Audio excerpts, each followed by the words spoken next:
What was that feeling, getting your, like, that Pikes gig? I was going to like massive parties with like Patrick Toppin, Waff, like Scream, like all these massive DJs. And I thought, well, me as a bar DJ, I'm not going to go and jump on when all these massive names are there. Like, God, very Scream. Yeah. Do you know what I mean? I was super nervous.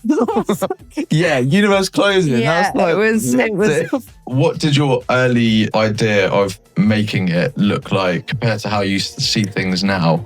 To be honest, why is there only one woman on that lineup? To me, I just can't get my head around it. I actually can't either. Like, why do you think that is? All the music that I like is got a lot of live instruments in. So I think that's obviously the kind of music that I want to be making. Sam Divine is quite big on, and I rate it, she's really big on like supporting female I love Sam. DJs and like... Big up Sam. Sobriety is key to my creativity. Naughty Parrot Radio. Your community of authentic people sharing a genuine passion for music. Supporting fresh talent and up-and-coming artists. Connecting interesting people to a fresh community. Bring every part of you. Naughty Parrot Radio. Be bold. Dance free. Cool. So, Holly. Hello. Welcome to the Naughty Parrot Podcast. I've been really excited for this one, actually, to have you on. I've been like seeing you play out in Ibiza lots over the summers. And yeah, you're someone who radiates great energy. And for me, that's like what I want to bring into Naughty Parrot and just show the world great people and great artists. So thank you. I'd put you in that bracket for sure. But yeah, you've played some insane places like Pikes, Hï, UNVRS, Glasgow, some very big places that you played. But it's not just like where you play, it's like how you play, the energy. So yeah, I've been super excited to bring you on to the podcast. So I'd love to just hear a little bit about the origins. Tell me a bit about how it all started for you. You're from Durham? Yeah, is that right? I'm originally from Durham, yeah. So obviously grew up there all my life. I went into my family's business, my grandparents' business after I left school. Well, I tried a few things first, couldn't really find what I actually liked. So I ended up going into hospitality. I was running like 3 units when I was I had my own restaurant when I was 22. I ended up running 3 units when I was like 22, 23, because I went on to manage them. And then I got to like 24 and I was like, I didn't really feel fulfilled. Right. And I was like, I'm still young, like I want to see the world. I want to go and do something different. So my mum ended up giving me a course to Canada. I went and done a ski season in Canada. I was only 23. I'd never been away from home. So I was like pretty much on the other side of the world. I was like, oh my God, what have I done? But I got there and I really, really enjoyed it. And when I was there, I was like, right, what do I want to do? Like, what's next? So I then thought, right, I'm going to go to Ibiza for the summer. I got home, I told my best friend she needed to quit her job, and we ended up going to Ibiza for the summer. And look at me now. She was like, what? I was like, yeah, you're going to have to quit your job. Tell Yvonne. So yeah, but we ended up doing the summer together. It was really, really, really fun. Yeah. I had the best summer, but yeah, it was incredible. But I couldn't do that summer again. Yeah. Put it that way.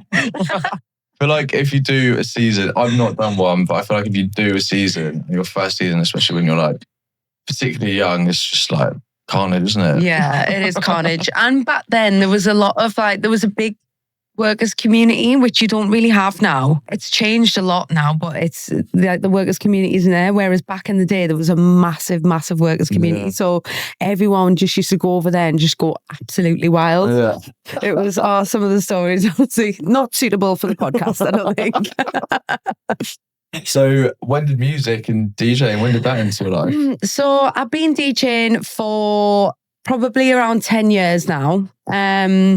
Again, it was something that my mum helped me out with. I actually came to London to do like a weekend course when I was a bit young. I was probably around 22 actually. And then weirdly enough, I actually went to Ibiza and stopped DJing. I was only DJing in like small bars. Like it was more a bit of a hobby back then than what it was a career. So, I mean, I did love it. I'd play it like venues every Wednesday, like in Newcastle, like everyone would come down.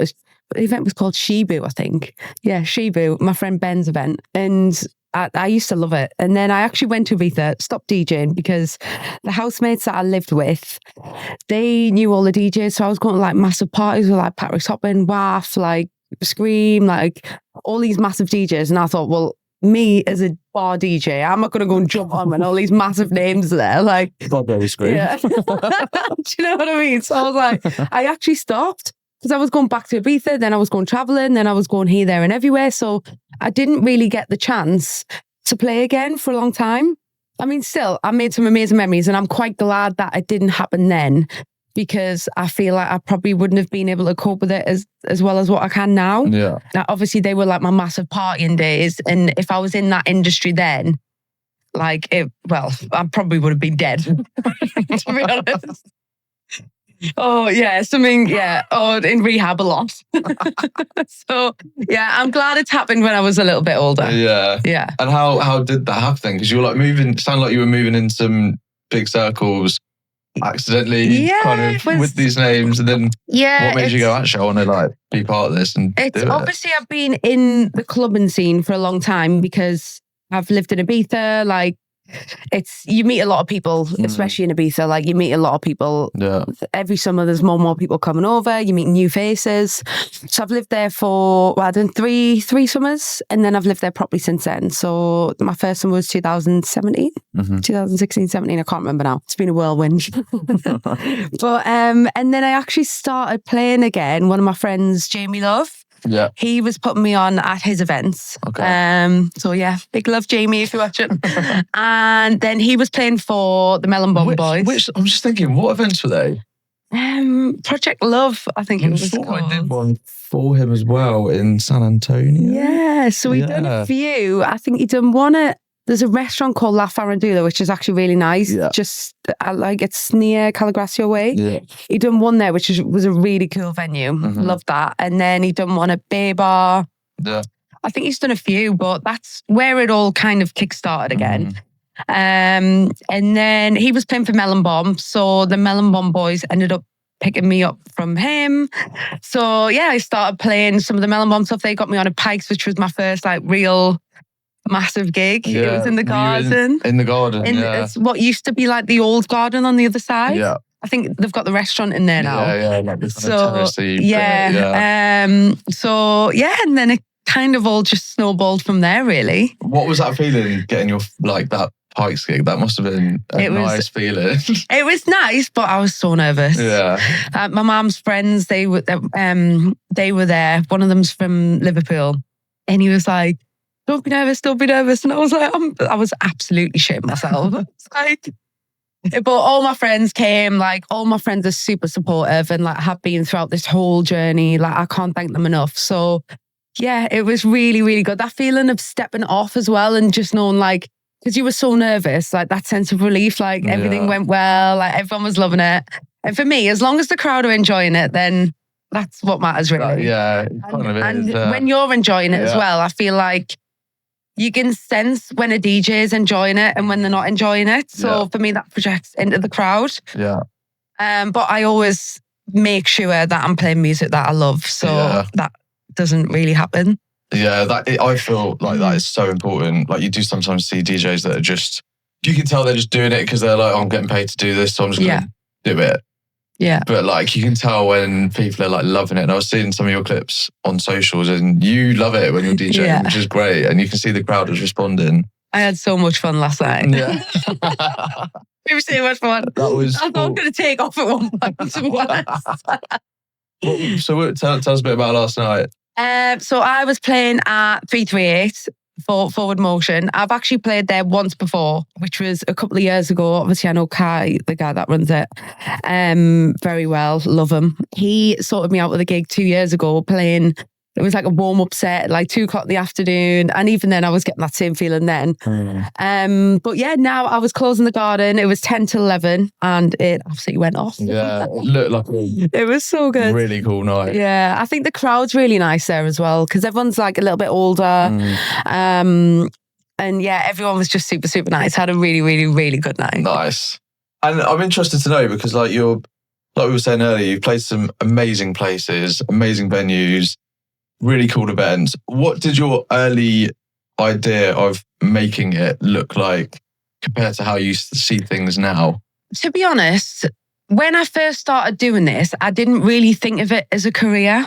Obviously, I was getting these gigs, but in my head, like, I had a lot of self-doubt. And to be honest, I still do now. I was talking to my mum about it this morning, actually. Like, that is something that I need to work on. I find it hard in the industry, which I'm sure we'll touch on in a bit, that there can be a lot of judgment that can obviously lead to self-doubt, and a lot of things that can also lead to that. So for me, it wasn't really something that I was going to do as a job, because I've always been in the hospitality industry. I was like, right, that's probably going to be like what I'm doing.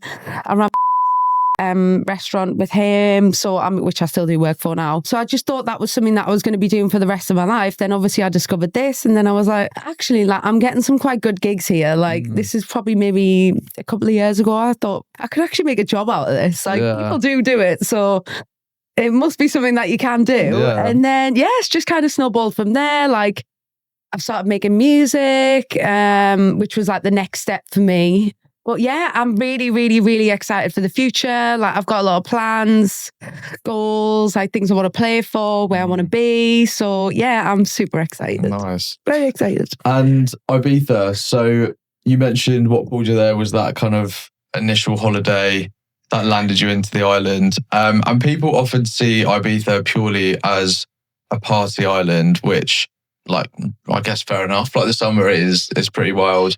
But obviously living there, like, what version of Ibiza do you experience day to day? For me, this is what I always explain to people, especially people who are a little bit older, who say, oh, Ibiza, like, it's just full of kids. And I'm like, honestly, like, if you come to Ibiza and you actually get a car, go and have a drive around the island, the best thing I said to people to do is go and have somewhere to go and mind. Just drive. Yeah. Just drive and see where you end up. It's only 40. You can get from one side to the other in like less than an hour. Yeah. Maybe like 45 minutes, 50 minutes. Yeah. So like, even if you do get lost, you're not going to be far. Yeah. So yeah, it's just such a beautiful island. Like, as soon as you step off the plane, for me, you can feel the energy of the island. I mean, Ibiza's had a massive place in my heart for years. For me, it is home. So I am missing it. Yeah. A lot. I've been home since November, so I'm like, I'm itching to get back now. Yeah, I lived out there. It was actually an accident over COVID. Flights out there. Got there. Flight back got cancelled. Ended up out there for like 18 months with friends, and it was amazing. Like, remote working from there. Yeah. And it is just such a different vibe. Yeah. And whenever people ask me as well, like, what's it like? Is it just a party island? No, there's like beautiful walks, like amazing scenery. Beaches are like so nice. There's a really nice chill side to the island. Yeah, 100%. Which I think, like, you can experience in the winter, right? So how do you find like the summer versus winter there? I actually love the winter. I can't say I prefer the winter because it's completely different. Yeah. I just like that in the winter. There is still things to do. So you can still go and party if you want to, but you have to go and find it. Whereas in the summer, it's just on your doorstep. Yeah. So for me, the winter is all about like rejuvenation, like working on yourself, your health, your mindset, because obviously in the summer it's hard to keep on top of all that. Going on nice hikes, going to the gym, like going to classes. I mean, going to the beach if it's warm enough, because obviously that's weather dependent now. Yeah. I don't think the weather is very good there at the minute. So, but yeah, it's just more about chilling and downtime, which I think is really, really, really important. Do you find, is that when you like get your stuff done, like your work done? Is that when you can? 100%. It is hard in summer to get your work done, as you can imagine. Yeah. It's very hard. Yeah. So because there's parties going on for like 180 days, like, and how many parties? I mean, what you're talking minimum 10 parties if you're counting like the start of the summer and the end of summer. Yeah. And in probably the middle of summer, you're looking at like 20 parties a day. Like, imagine the like distraction you have, like, oh, come in here. Like when you got friends out, we're going here. And when people come on holiday, they've got like an itinerary for a week. Yeah. So they're like, right, we're doing this, and this. And I'm like, whoa, hang on. Like, I'm not on holiday here. I live here. I'm not doing all that. Like, so, and that's all summer. So for me, it can be a lot, which is what I want to work on this year. Yeah. Is saying no to a lot of things. Well, it's funny, like when I've got friends living out there and they always say the same. Like when people come there, it's for a holiday and they're like packed out agenda, 3 clubs a day. And they're like, mate, I've got work tomorrow. Like I can't be doing that. I'm teaching yoga in the morning. Yeah, it's hard. I think you've got to be a certain type of person to live there. Yeah. It's not an easy life to live, I would say. But yeah, I mean, it is getting hard. Now I'm getting a bit older. It is getting a little bit harder because I can't do the things that I used to do when I was a bit younger. So for me, I could go out all night and go to work the next day. Whereas now I can't do that. My brain doesn't even let me work like that anymore. So. And how do you like set boundaries for yourself living somewhere where nightlife is just always there? Not even nightlife, like day parties, everything is always there. Well, I'd say that's the work in progress, like I said before. For me, obviously the sober thing's going to be helping. So last winter I went sober for 5 months. This year I'm going to do a year, which is going to include the summer. So I think that'll definitely help for me because I feel like once you start that, right, I'm partying now, it's hard to stop. So I've done all right-ish this summer. I mean, considering if you look at like the past years that I've done, I have calmed down a lot more. But the thing is, when I'm out, I'm out. So like, there's no like I'm going for 1 or 2 drinks or a couple of hours, like I am out. Like I'm talking like I'm not going to be coming home till tomorrow night, kind of out. Yeah. So that's why I can't be doing that all the time. So yeah, I mean, when I've been DJing and stuff, I was actually sensible-ish. Like, unless it was my first time playing, like when I done High Club Room for the first time, I was like, right, all my friends are going, we're getting a bus, like we'll all like go and have fun. But then when I done it the second time, I was like, right, that's it, I've done it before, we'll do it sober. So like I am quite sensible in that sense. Yeah, I mean, like I said, work in progress. Yeah. We're getting there. It's a step forward. Yeah.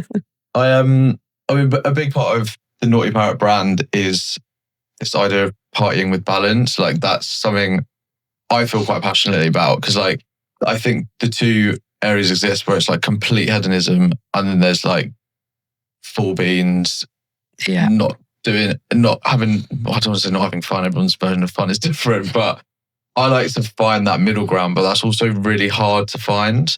But yeah, like in the industry around loud music, people, stimulation constantly, like how have you so far, how do you regulate your energy in that? I feel like you've got to find what works for you because everyone's different. For me, like last night when I got in, obviously you've on a massive high. So, but my mum's actually came down with me this time. So my mum keeps me grounded and keeps me good. So that was nice having her there. But for me, like I like to journal. Like I feel like keeping grounded is definitely the way forward for me. So like when I was meditating every day and just taking time for myself as well. Because I feel like it can be a lot in this industry. Like, I feel like you're always busy.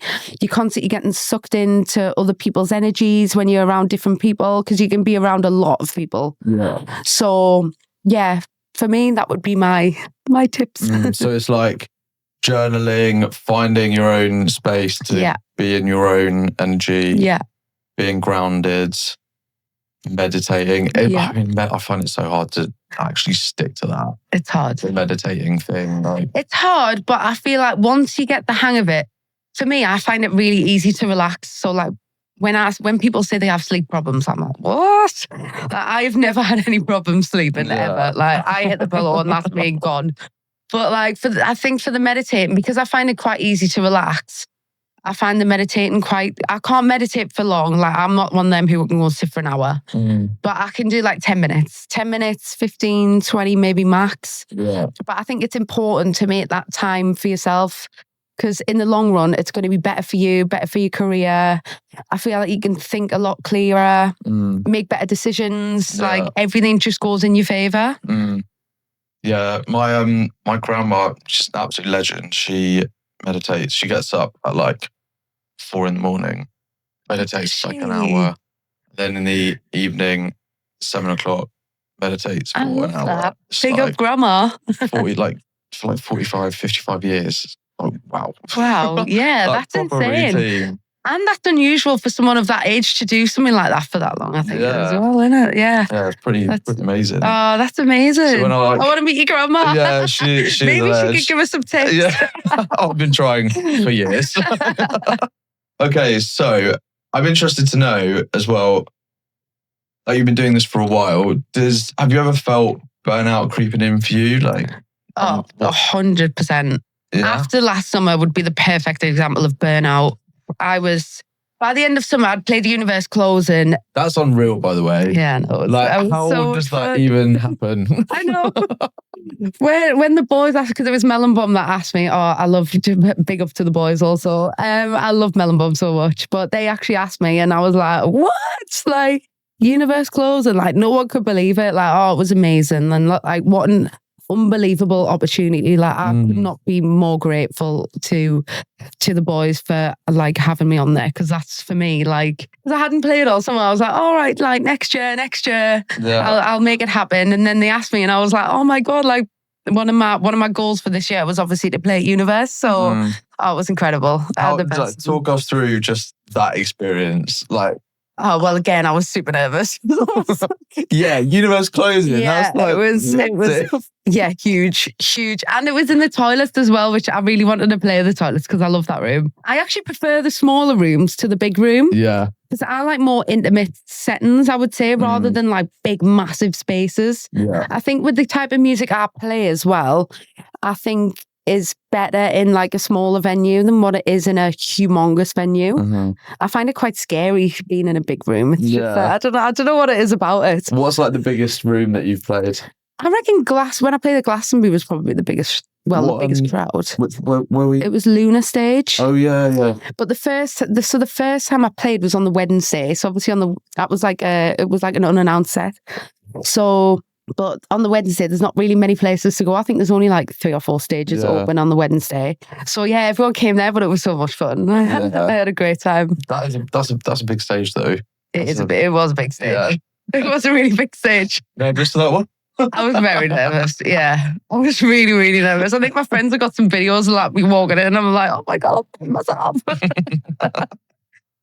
So you prefer the smaller ones? What's been like one of your favourite smaller intimate gigs you've played? I don't know. I reckon probably I love the Toilets in High. I love that room. That's one of my favourite rooms ever. I absolutely love that room. I love to play that room as well. It's such a cool. It's just vibes. It is full beans vibes. So every time I walk in, everyone's just having it off. Like it is just proper vibes. Like I don't think I've ever had a bad night in the toilets. Yeah. Ever. It's so good. So good. And the music is, I always think it's better in that room actually. 100%. Yeah. If I went to High, I don't really think I would go anywhere else. Yeah. I just love the toilet. I kind of pop into the main room just to like see what's going on. Like, nah, man, I'm going back to the toilet. I find that really big room scary though. Yeah. For me, it goes toilets, club room, then the big room, I reckon, at High. But same with the UNVRS. Toilets, then the bunker, I reckon, and then the big room. Yeah. I've not actually been to UNVRS yet. Have you not? It was just like... I haven't actually been much. Yeah. I mean, you played it though, so... I think I went... Counts. Yeah. I done an interview with Shermanology, and then I went again. I can't remember what I went for now. And then I think I've only been 3 times. I was like, right, I want to do this, and this summer. And that never happens. Like, I make a list at the start of summer, what I want to do, and it just never happens. I didn't even go and see Carl Cox. I was like, what are you doing? Oh, wow. I know. Yeah, you live there though. You've not even got What have I been doing? What have I actually... I've been living in Sheenwell. That's what I've been doing. I basically moved into Sheenwell. They've got that this summer. Defected there this summer, yeah. Which is interesting. There's a massive shake-up on the island this year. Yeah, what's that about? What's your kind of I don't know. To be honest, I think it actually needed it because I feel like, I wouldn't say things have been the same, but I feel like sometimes it's good to have a big shake-up of like a massive change of events because it's fresh, it's new. Could be some new events that bring some new people in, different styles of music, which is always good for the island because bringing different genres is never a bad thing. Yeah. And especially being a DJ when you love different types of music, for me, like having more on offer is always good. So I'm excited. Why do you She think pick my battles. Yeah, I mean, yeah, that's going to be even more going on, isn't there? Yeah. Why, like, that is because they were Pasha for 25, defected, right? We were at Ushuaia the year before. Yeah. Yeah. So I love Chinois though. Have I been there? Well, if you haven't, I'm taking you next time we're going. We are definitely going. So my list goes DC10, then Chinois, then 528. I love 528. Oh, It's cute. Someone actually said to me about Chinois, they commented that the smell in there is really good. Apparently it just smells nice. It's like, I don't know how to explain Chinois. It's like more like bougie, I would say, but it's so nice. Like the visuals are really, really good. The bars all got like chandeliers and like it's all like mirrored on the back. Oh, it's so beautiful. It's really dark. Like it's got really good mood lighting. Everything about that covers it. And the staff, oh my God, are incredible. Like they cannot do enough for you. Oh, nice. When I played, I done the Chinois. I think it's Chinois Presents. At the start of Samadden, it was me, then Matthias Tansman and Max Dean. And when I finished, they brought me a bag and it had a vinyl record in with Chinois, and I had my name in the middle and a QR code what is linked to your set. And I thought that's so cool. It's so cool. That's such a nice touch though, I think, for a venue to do something like that. Yeah. So and they don't have to either. Really. No, not at all. It's so nice. Yeah. You don't get treatment like that everywhere. So to have that was really nice. And like every time I go in, like I'm always looked after. Like they cannot do enough for you. Yeah. So yeah, it's nice. It's nice to go to a venue like that. Yeah. Sometimes, you can get very different experiences in Ibiza. Very different. Very different. Starting a bit like, oh God, leave me alone, man. Yeah. Very different. So this industry is chaotic. There's so much going on. Energy's all over the place. Also, like quite a mixture of personalities, right? You can get like some. I personally find it a bit hard to cut through and find like the authentic people. What's your kind of experience of that? Well, I would agree with that. I wasn't a very good judge of character. So for me, like I was always nice to everyone. Like I would never think the bad of anyone. But I feel like now I've been introduced into this industry. Sorry, last year was my first proper experience, I would say, of the music industry. So I was always surrounded by like my Ibiza family, like just all my Ibiza lot. So now I'm playing like bigger and better gigs. I'm meeting more and more people. So last year, I would say I met a lot of people that I'd say I wouldn't met, like wish that I'd met, but a lot of people that I didn't protect my energy around. Yeah. So I feel like this year, I just want to surround myself with good people that want to bring me up. I feel like a lot of people can be really judgmental in the industry, which I'm sure it's not just this industry. How does that like show up? How have you seen that show up? Well, I've heard about things that I've heard people say things about other people. Right. So for me, that's like, oh, well, you're obviously saying stuff about, you're quite happy to talk about other people, where for me, I don't really like to do that. Like, I'm not a gossip. Like, I don't like to say bad things about people. So I just think, well, it's going to come back on you eventually. So karma will come round. Word gets round as well. Like people talk. Yeah, of course. So for me, that's just not what I'm about. Not at all. So I just think I just want to focus on myself and what I'm doing for myself. And like, look, if you're not in my lane, then just fuck off. Yeah. Sorry. So another part which I find I'd like to understand your experience of is specifically being a female in this industry. Like, how has that been for you? It has been hard. Again, I feel like being a woman is, again, you get a lot of comments from men usually. So it has been hard, but it can work to your advantage because I feel like women and men operate very differently. So It's been an experience, to be say the least. I don't want to talk about the comments because some of them are terrible.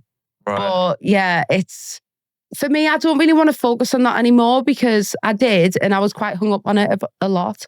So for me, I just want to be known as a DJ who was good at their job, not a woman DJ who was good at their job. Yeah. Do you know what I mean? And what's your, to explain that a bit more?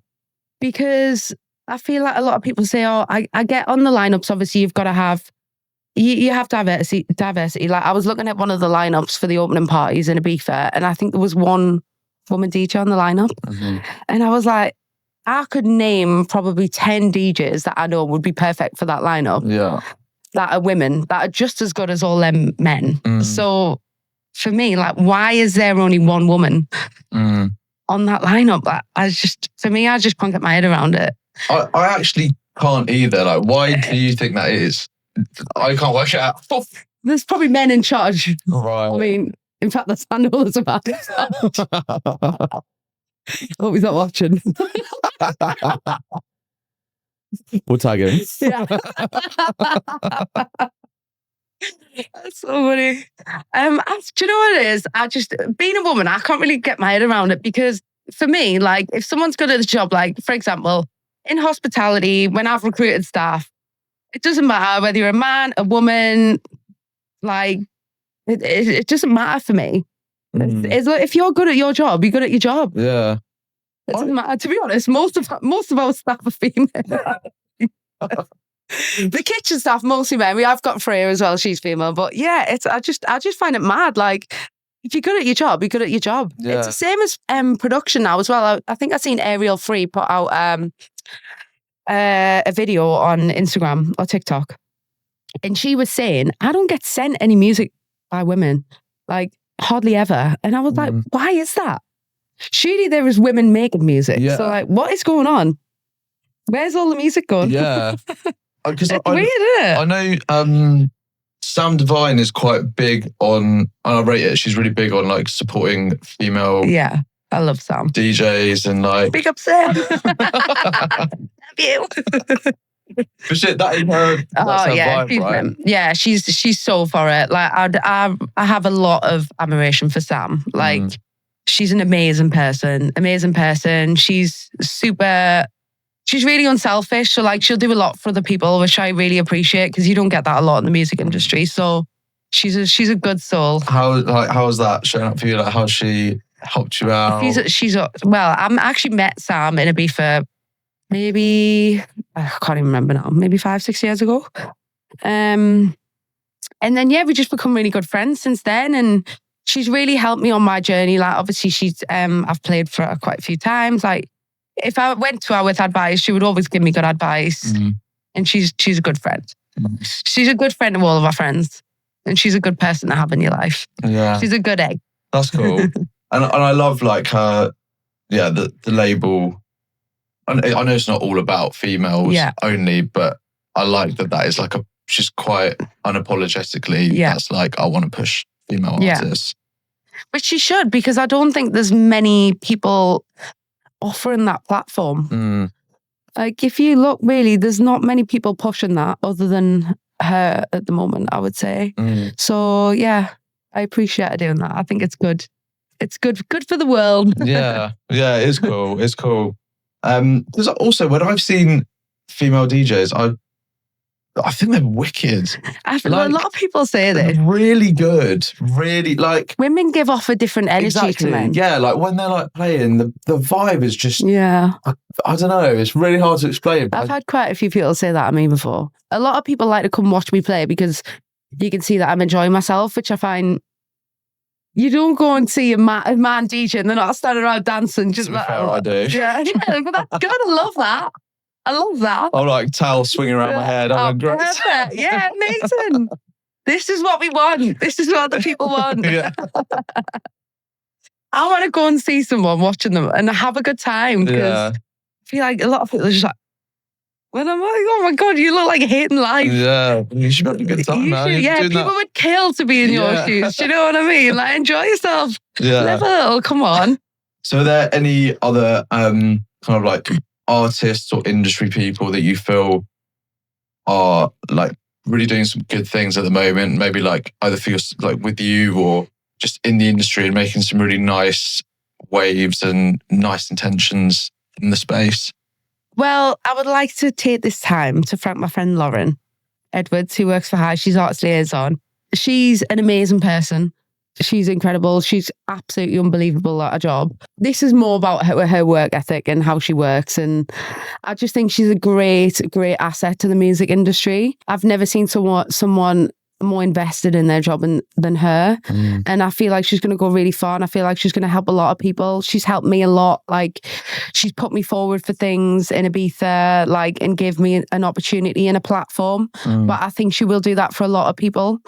And as she grows and becomes more involved, I think, like I said, she'll be an asset, and she will give so many people so many opportunities who are up and coming, and I think it's going to be really exciting. So, yeah. Big up Lauren. Big up Lauren. Big up Lauren. Big up Lauren. That's I great. love her so much. It's amazing. Because especially in those kind of positions, people it can just get someone's head right. They're like, I can like book whoever, do whatever, but to still stay grounded and think, no, I want to pull through. She's unreal. Honestly, she's so nice.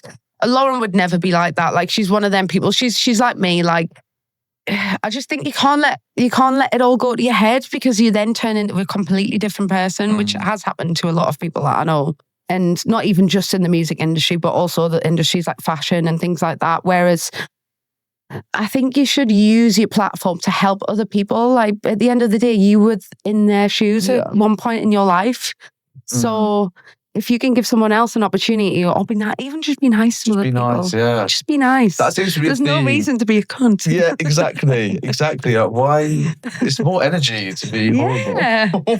And surely that's going to make you miserable. This is what I don't understand. Like, if you're horrible to people, surely that's going to make you more miserable. Like, talking bad about things, like, would surely affect you as well. So, like, why would you not want to talk good, do good, like, be nice? Like, you'd have so much better life. Yeah. You'd be much happier. Just some advice to all haters out there.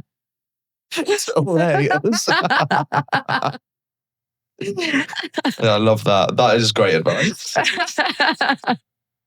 So are there any other people, any kind of spaces you're seeing making some cool changes, waves, like venues, brands, anything like that?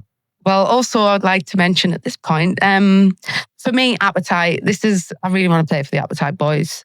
Obviously it's run by Sam Newman, Elliot and Liam. So I just think that what they're doing is amazing. Like, I went to Appetite on the Farm last year for the first time. Oh, I was going to go to that. Oh, you need to go. Come, we'll go together this year. Yeah, let's do it. We'll go together this year. I can't wait. I just can't wait. It's already in my diary. I was like, I can't book anything for them dates because I'm going. I'll hopefully playing. Yes.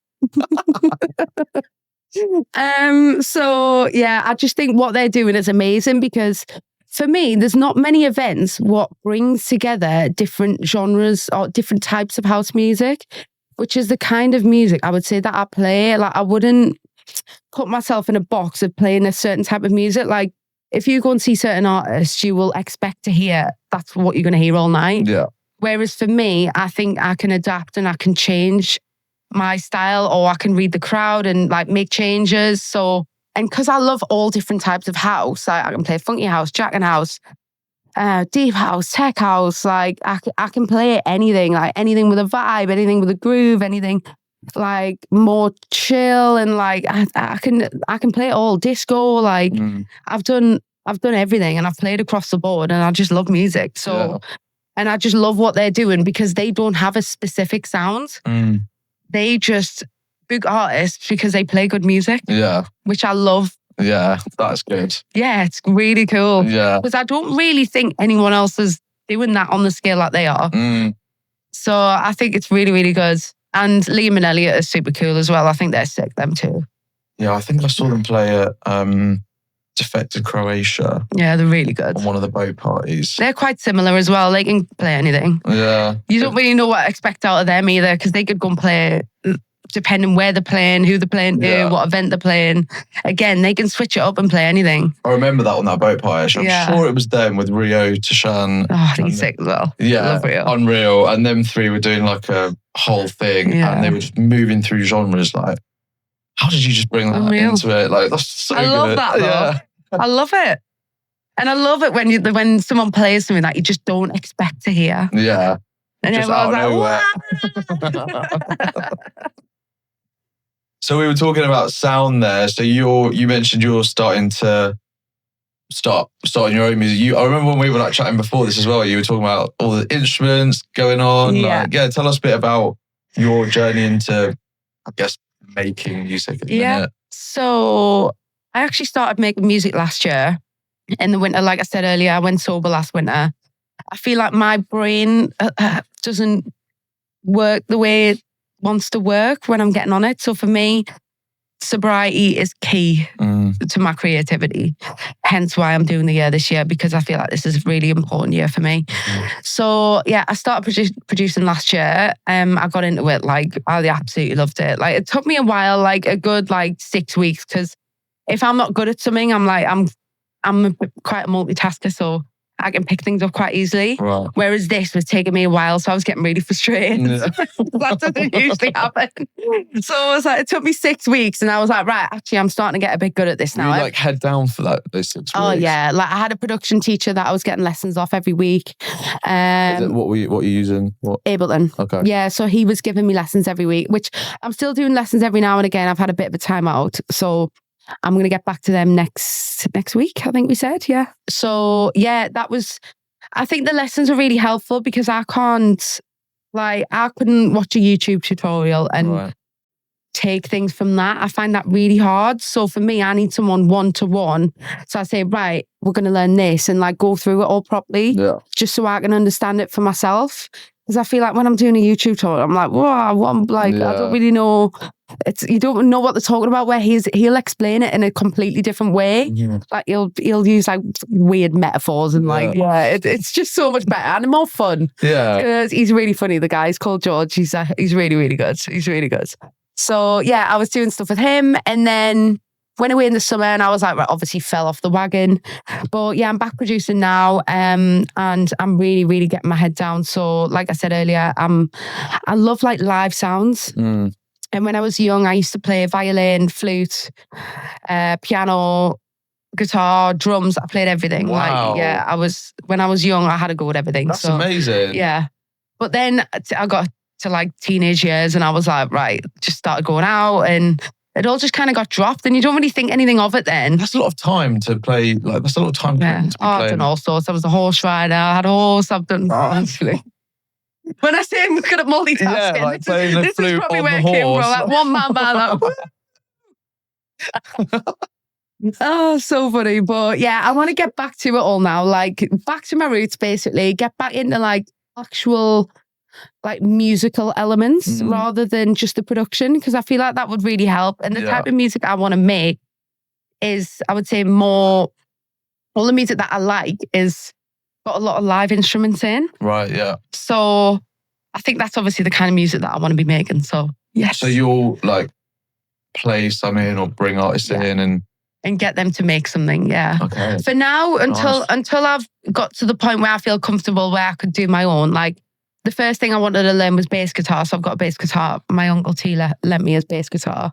So I'm learning that at the minute. My drum kit's going to get restored. So they're the two things that I want to learn, that I want to get hold of first. But yeah, I want to try and find someone for sax, trumpet. I love the sax. Oh, I love the sax as well. I love trumpet as well, though. Yeah, cheeky little trumpet. Yeah. It's got quite a cheeky sound. Yeah. There's a song that I played last night. It's actually in my mix as well.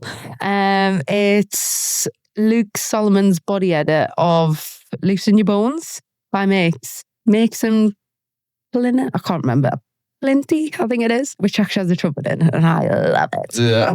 I still love it. It just gets me every time. I'm actually making a tune at the minute that's going, and I'm like, woo!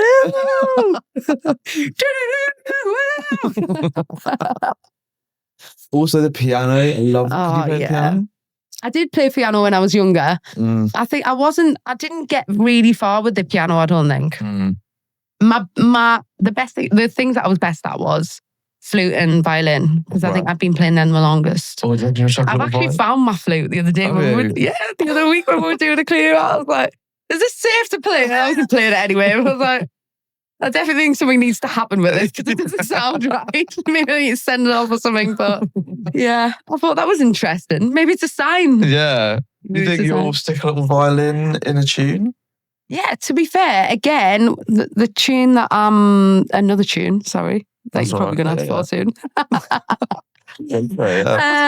Is Let Me Be Your Fantasy is the Black Child remix, which has a load of strings in. Oh my God. Yeah. Unreal. Strings done well on a house track. Done well, love. Yeah. Done well. Yeah, because I feel like I'd be worried that I would get it wrong. I think I would need an expert to come in. Someone that's been playing for a while to do the strings. Yeah. I feel like the bass guitar is something that you could probably just like get away with because for me, the bass lines that I'm writing, like, so like, doo-doo-doo-doo, like there's not a lot going on. It's more like grooves, so it's a bit slower. Yeah. So for me, I'm finding it easier to like write bass lines with the bass guitar. Yeah. I mean, I'm still not 100% there yet because it is hard and I need to work on my coordination because it's not going very well so far. Put it that way. But yeah, I can't even remember what was in it. I'm not track. That's my brain going into coordination mode. What were you saying? Bass, violin. Yeah, you find the bass easier to bring in rather than So like play the violin over it. But yeah, I am excited though. I'm enjoying it. Yeah. I'm actually back in the studio next week, so I've had a little bit of time off. So tomorrow. So yeah, I'm excited. How are you finding time to do all of this? Well, I'm just hearing you say like I'm picking up the flute again. Well, I've just got to make time. Yeah. This is Do you think you've got the discipline with your time in that sense? I think, yeah, the sober thing's helping. Mm. Before, I was really chaotic. Right. Very chaotic. Like things wouldn't get done, or if things were getting done, it was like last minute job. And I don't want to be like that because I feel like if I'm making everything a last minute job, it's not being done properly. Yeah. And like to the best it can be. So for me, I want to put more effort into my work and what I'm doing, not just this work, but all of my work across the board. And I'm doing that many things. I need to be more organised because I'm juggling so many different types of work and I need to manage my time properly now. Yeah.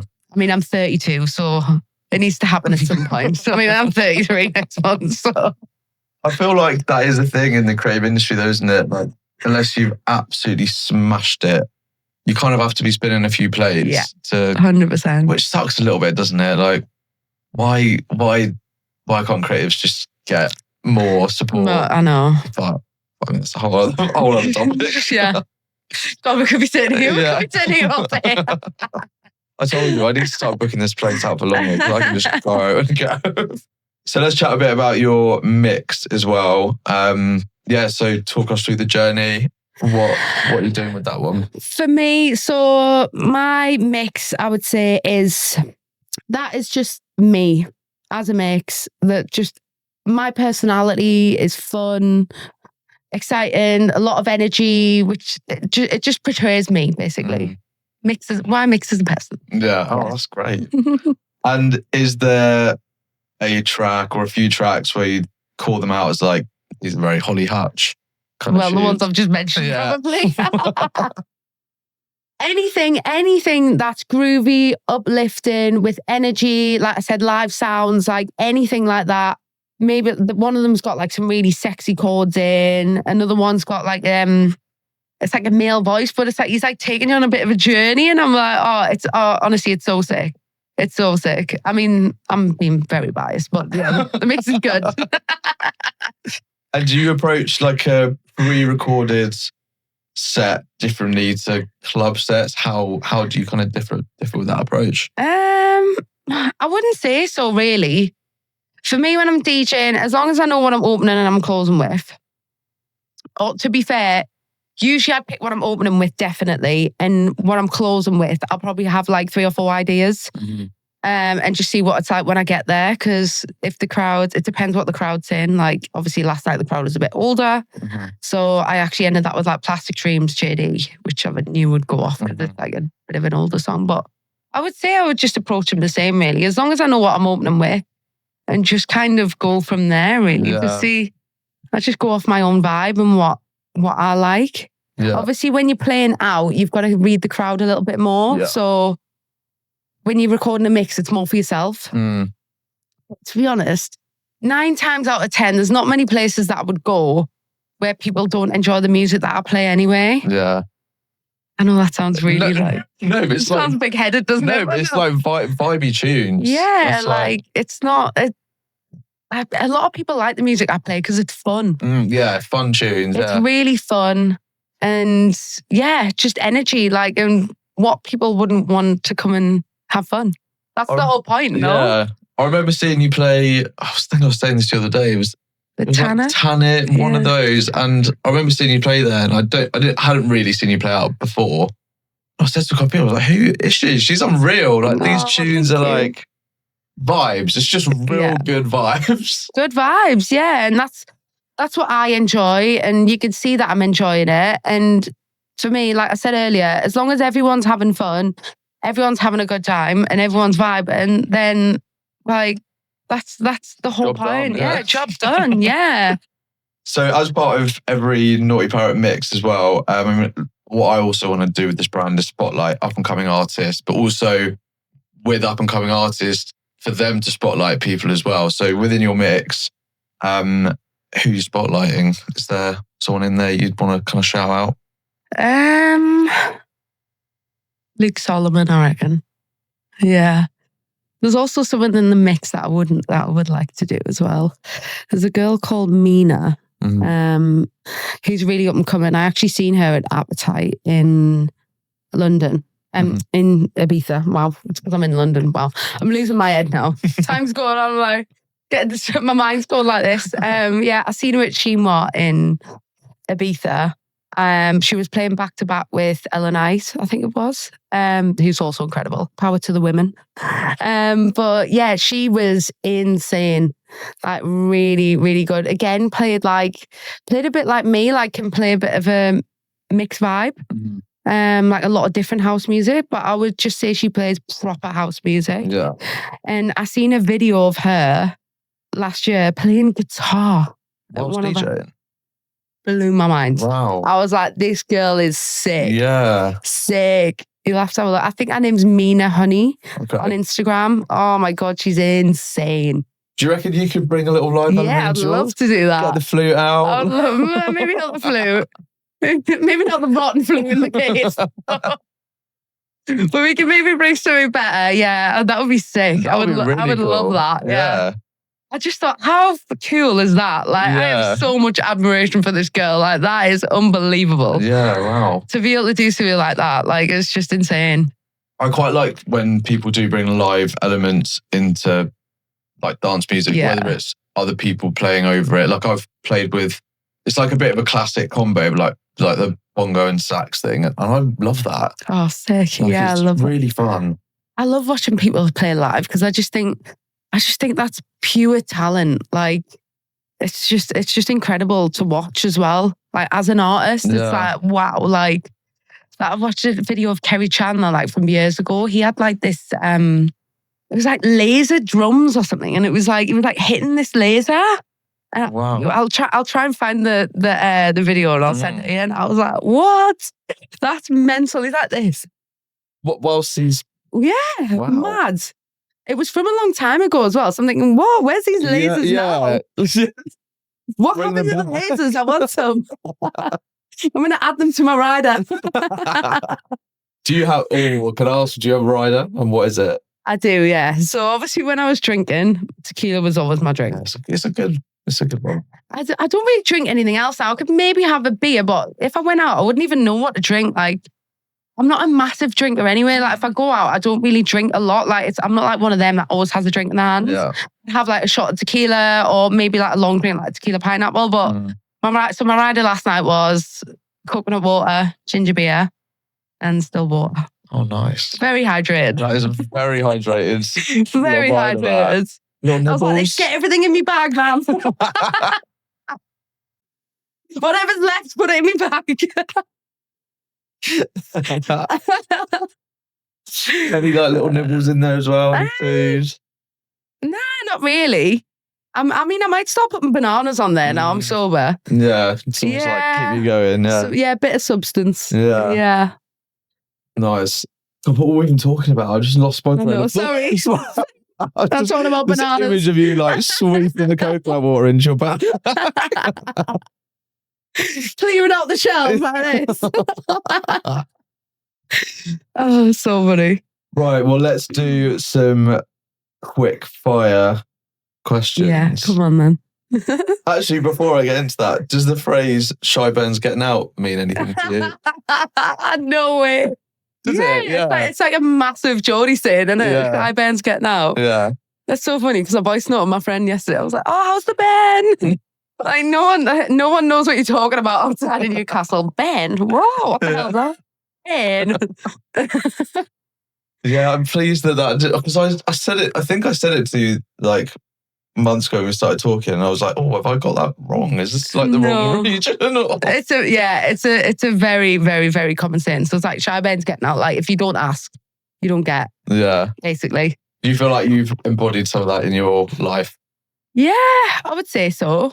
Does it get you places as well? Like, I don't really ask for anything. I wouldn't say that I've ever asked. The only person I have asked is Sam Newman. At the time, but that was only one. But I've never asked anyone to play. Like for me, like if people want me there, they will ask me. Like I'm not, and it's the same with like the networking thing. I feel like a lot of people like use their network and like, oh, I need to meet this person. I have in their head who they need to meet before they go there. For me, everything is natural. Yeah. I would never go anywhere and be like that. Like it's just that is not in my personality to do that at all. Like I'm a very authentic person. Like what you see is what you get. Like I'm kind, I'm caring, which sometimes I think can be a bad thing in this industry. But and like sometimes I feel like it could potentially get to a case where I'm like what's this phrase? Walked all over? Yeah. Is that it? Yeah. So my brain's like, but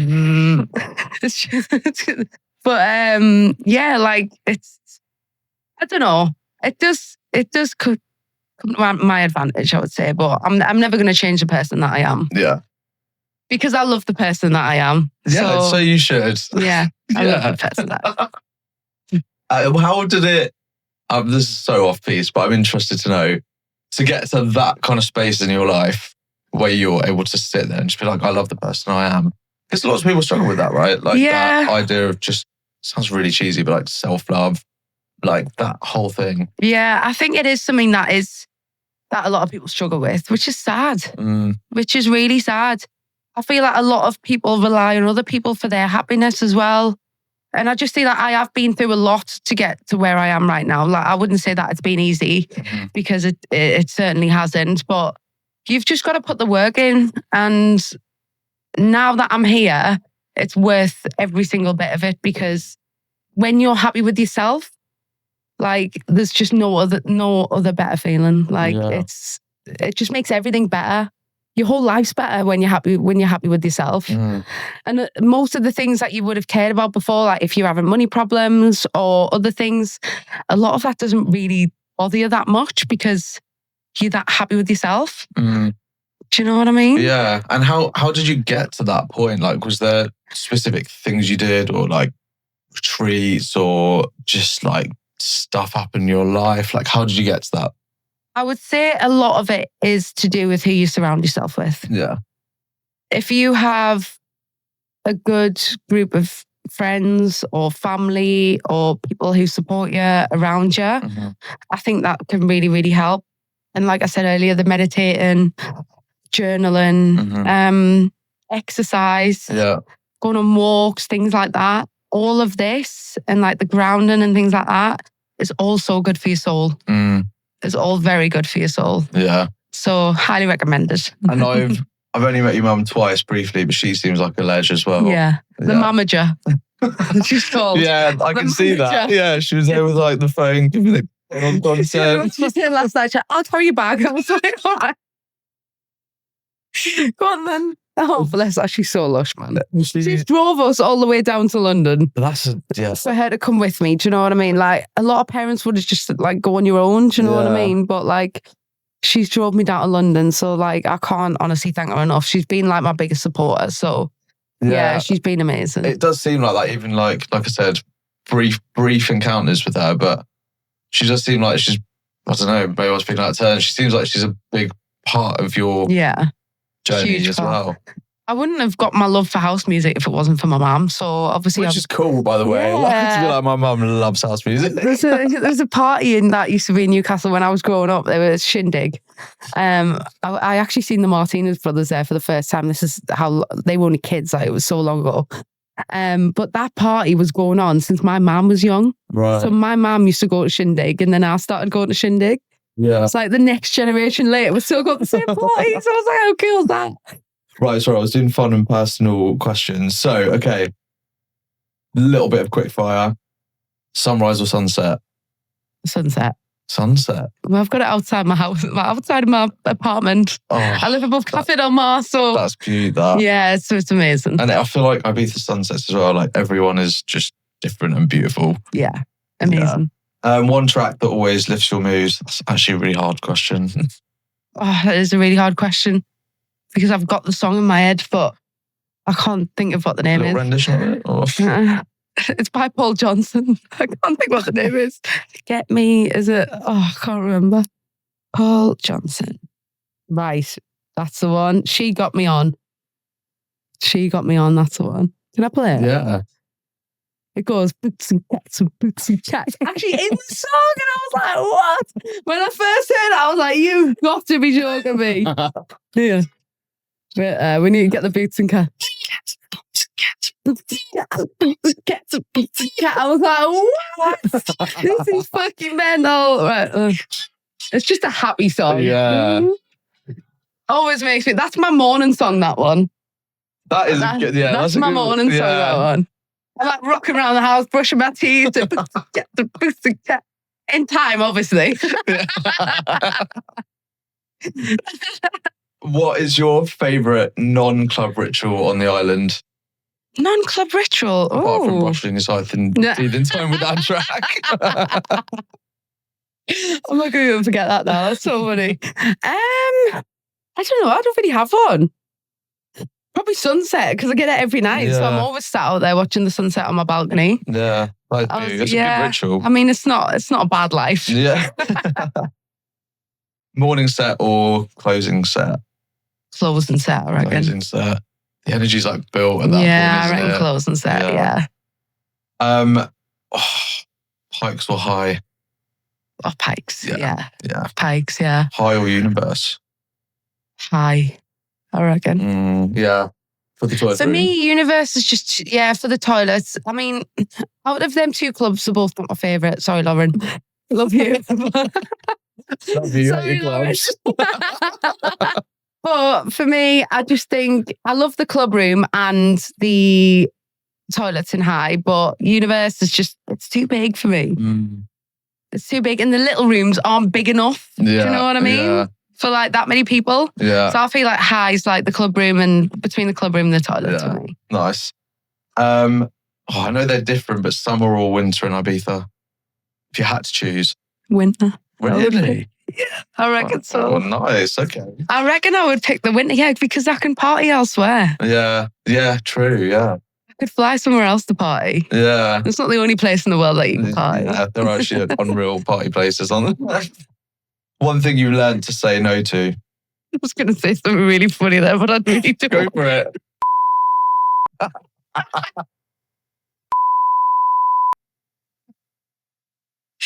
We are still very good friends, by the way. Very good friends. Oh, God, that's so funny. Please don't put that on the highlight clip. That's going straight in highlights. One thing you wish people understood about DJs?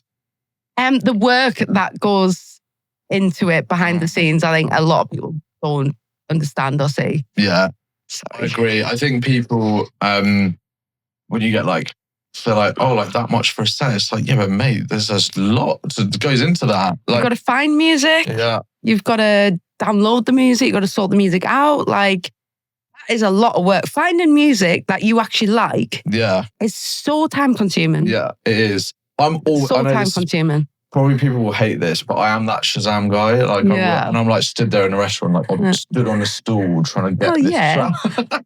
It is what it is. You like what you like, innit? And if you can find something that you like, I think it's quite hard. Yeah. Because there's that much music out there now. Like finding something you actually want to play is actually quite hard when you don't, especially when you don't play the type of music where it's like, I don't want to say like all the sheep are following kind of thing. Do you know what I mean? So like for me, like finding the music that you actually want to play is such a lengthy process. Yeah. It is. And people don't see any of that. Like a lot of my auntie and my uncle say, oh, you don't really work. And I'm like, well, I do. Yeah. Like it's not just, I don't just rock up with the USB stick and that's it. Do you know what I mean? Like there's so much work goes into like behind the scenes. So I wish people understood that a lot. Yeah. Biggest lesson, not this year, but maybe last year taught you? To slow down. To slow down. Yeah. I'm trying to do more and of that listen this to year. your body, I would say. Yeah. I think that's a really important one. If you're tired, take some time out. Yeah. And yeah. I love a nap. I love how not quick fire these have come out of it. It's just discussion now, isn't it? But I can't nap. I can't nap for shit. Can you not? No, but you're like, you know, I'm pro you're napper. fully I'm into, pro sleeper. You're like anything to do with sleep. Should tell you this, yeah. I'm very good at sleeping. he definitely knows. That's a very Spanish thing though, isn't it? Just having a siesta. Yeah. I mean, I do it here as well. Like, so the only thing is you can't nap too late because then you can't sleep. So you got to pick your napping time. Like, it's like proper science to it. Yeah, there is a lot of science to it, yeah. I feel like when you're a creative though, for me, like I work better at night. So a lot of the time I'll stay up quite late in the night. So for me, having a little nap in the day gives me that time so I can stay awake for a little bit longer. And like, I feel that a lot of creative people work like that though. Is this you justifying your naps? Yeah, kind of. Yeah, maybe. No, I do agree. I do agree. It's me justifying my attempts. And one word that sums up your relationship with music right now. Me and a guy, we actually talked about this last night. Saying that we just can't explain what the feeling that music gives you, but I don't know how I would just describe that in one word. That's quite hard to do. In one word, I feel that's really hard. Yeah, I'll take that as your answer. Yeah, could you take that as my answer? Yeah, I'll give you a full sentence as an answer. How about that? It's about as quick as my quick fire response. Cool. So we're coming. I mean, I need to wrap this up because I could sit here talking to you for hours, but I need to give the room back. So every episode ends with an echo note, which is a little tradition that I've got from my grandma already. So if you ever open like a Naughty Parrot package, like if you buy one of the t-shirts, whatever, you'll always see like a handwritten, unique note slipped into that. And the idea is it's inspired from my grandma, who gives me little notes when I see her. So they're like words of affirmation, just these encouraging things that just seem to land at the right time. I love this so much. I really want to meet your grandma now. She's a ledge. She sounds like a ledge. But yeah, it's like, there's nothing like too deep or dramatic. It's just a little reminder of like, just some words you might want to hear. So what I'd love for you to do, we can do it afterwards, is write your own and we'll put that into circulation. So someone will get your echo note, which would be really nice. Oh, that's so nice. I love that. It's so cute. But I could make someone's day here. Exactly. I love that. Yeah. I love that. It's That's so the nice. idea, like create an echo and a chain and then people just reverberate nice things. I feel like I'm going to start doing this in my house. Yeah. Every time someone comes in, right, you got to take an echo note. I love this. You're saying that next week you're going to come to mine and it's going to be one at the door, 100%. My housemate Billy's going to be all over this, I guarantee. Well, Holly, thanks so much for joining me. No, thank you for having me.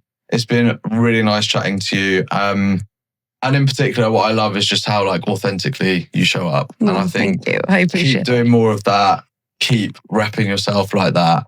More females in the industry doing what you do is exactly what's needed. And I'm sure you are an amazing inspiration for lots of artists. So thank you. Yeah, thank you for coming on. Can't wait for everyone to check out your mix. And can't wait to go to Appetite with you in the summer as well. I can't wait to. Thanks so much. Thank you. Naughty Parrot Radio. Be bold. Dance free. Like what you've been hearing? Hit our socials for more naughtiness. Can't wait to see you there.